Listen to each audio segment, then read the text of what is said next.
அஞ்சு வண்ண பூவே தாலேலோ லாலி. என்ன மாப்பிள்ள புது கம்பெனி எப்படிடா இருந்துச்சு? கம்பெனி மட்டும்தான் புதுசா இருக்கு. உள்ளவன் பூரா துரு பிடிச்சி அப்படியே பழசா கிடக்குறாங்க. என்னடா ஆச்சு? என்ன மாப்பிள்ள, இந்த கம்பெனியில் வேலை கிடச்சிச்சுன்னா ஆரம்பத்தில் ஒரு 5,000 தருவாங்க. அப்படியே ஒரு 8 மாதம் 1 வருஷத்துக்கு அப்புறம் 20-25,000 வாங்கலாம்னு ஒரு கால்குலேட்டர் போட்டு ஒரு நம்பிக்கையில் போனேன்.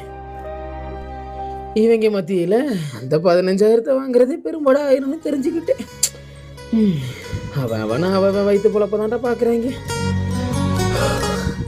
அதுல எச்ஆர்னு ஒருத்தர் இருக்காண்டா, மூஞ்சில எச்ச துப்ப அட இந்த டீ உள்ள போல்ட் நடி கீழே விழுந்துச்சா தெரியாத நம்ம தட்டி. இத பத்தி உனக்கு என்ன தெரியும்? 130 ரூபா ரேட்டு. என்ன மேனேஜர் போய் சொல்லவா, அதை பண்ணவா இதை பண்ணவா அப்படின்னு கேட்கிறான்டா. சரி மாப்பிள்ள, காலையில 9 மணிக்கெல்லாம் வேலைக்கு போகணும்டா. இல்லைன்னா இந்த மூஞ்சில எச்சி துப்புனா நாய் என்னையே காரி துப்பிட்டு இருக்கும்டா. ஒரு 8 காலையில ஒரு 8:30 மணிக்கு எழுப்பி விட்டுரு மாப்பிள்ள. சரி மாப்பிள்ள, நான் மாப்பிள்ள போத்திட்டு தூங்கு. இதெல்லாம் தொடர் நடக்கணும்.